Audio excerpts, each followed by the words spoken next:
So I'm going to talk about what happened today. I was out at the health center in the sauna, and I was the only person of color in there to start, and it was packed, packed. Do you hear me? With all Caucasians, and they started talking about how somebody tried to take out somebody's wife with some household items that are not detectable. And I'm listening. I'm like, what in the world? What kind of people are these? You know what I'm saying? Doing this kind of stuff.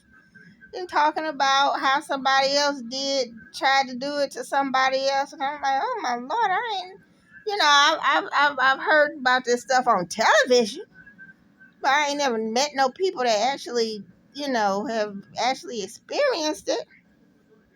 So I don't know what happened, but I just started talking. I just started,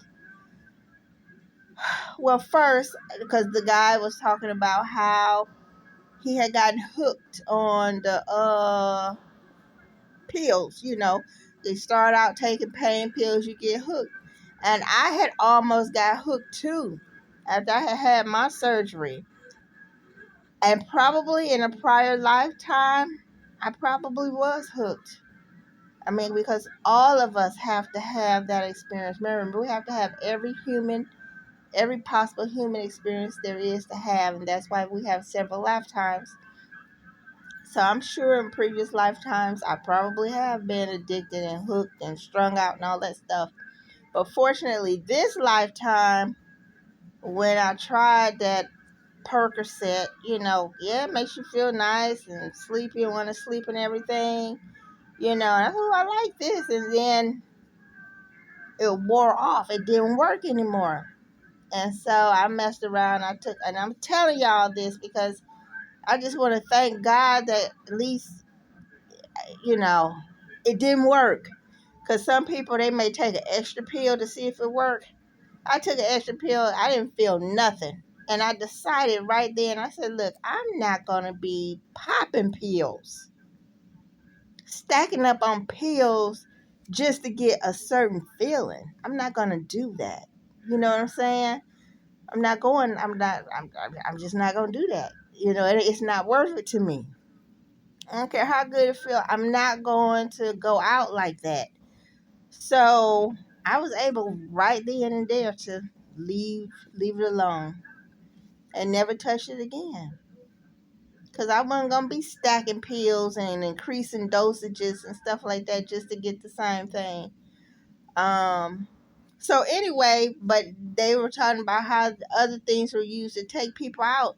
And so I just started talking about how we have to be careful with our choices in life because, we don't get away with anything. God sees everything.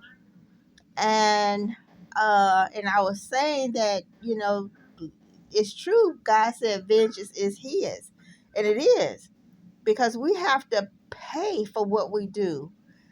We choose what we pay for by choosing what we do. God doesn't punish us. We make the choice of what we're going to be held accountable for. God put out the laws, laid the foundation, and so now it's like, okay, just like with life. If you go rob that bank, it's a risk of you getting caught and you going to prison. So your freedom comes with you choosing not to do it. But if you choose to do it, then you know what the possible consequences are. So that's what it is. You save yourself by the choices that you make. And so I was just letting them know, you know, don't, go for revenge. Why put that on yourself? Why bring that karma on yourself? And I was just, I don't know, maybe somebody needed to hear it. And I was talking about, people who take their lives. You take your life, you got to wait. You got to find another parent that matches what your needs are, be born through them, and go through that stuff all over again. There are no shortcuts in life. So all you're doing is prolonging the suffering. So, And I know it could be hard. You want to give that pain. That pain could be a mother ucker. It could be an itch, and you want to stop it. But taking yourself out, it's a short term fix. It ain't no long term fix, because you have to be born right back into the same circumstances or worse. You see, we are here to learn and grow. Okay, and it's gonna take us ever long as it takes. Some people only need to take 5 lifetimes to master it. Some can learn real fast, only you have to go through it once. But if you take yourself out midstream, then now you gotta come back, be born again, go through that same upbringing again, and then have that experience again. It ain't worth it, And I'm sure everyone has thought about taking themselves out at least once. At least once. I know I have. And once I realized that, there are no shortcuts, and if you take yourself out, you just got to come back and repeat that. I was like, forget that.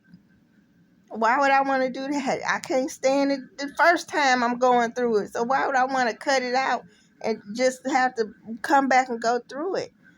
So I just talk about that, and I just talk about how love really to me is the most important thing, because if you love yourself and you learn to love others, that eliminates a lot of suffering. And of course, I said, whatever wrong was done to you as a child, it's not your fault. Whatever your parents did to you is not your fault.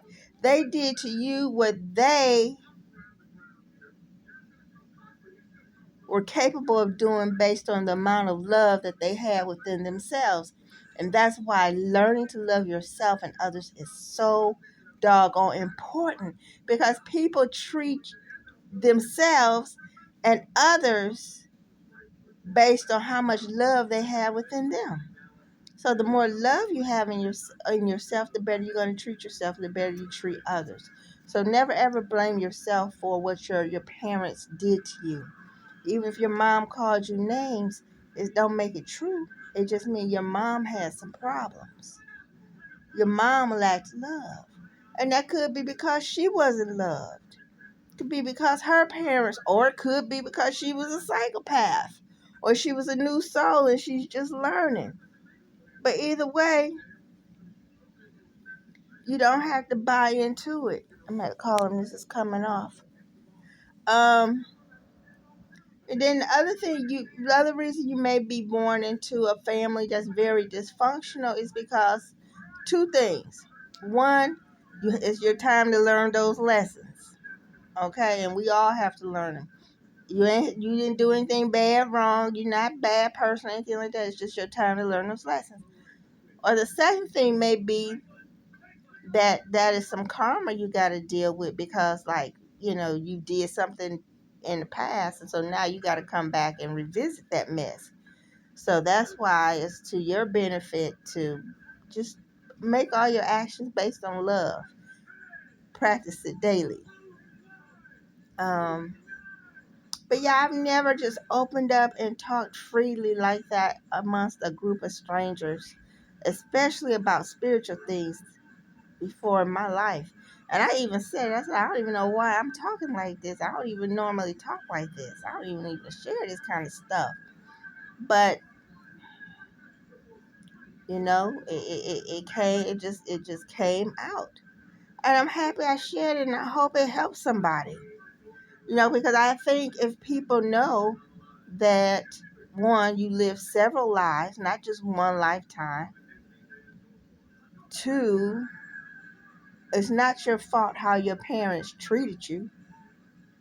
How they treated you is a reflection of where they were mentally and spiritually. It had nothing to do with you. And how you need to be able to forgive. If you can't forgive, then just drop it and let it go. Don't let it hold you back. When you don't forgive, you can't love.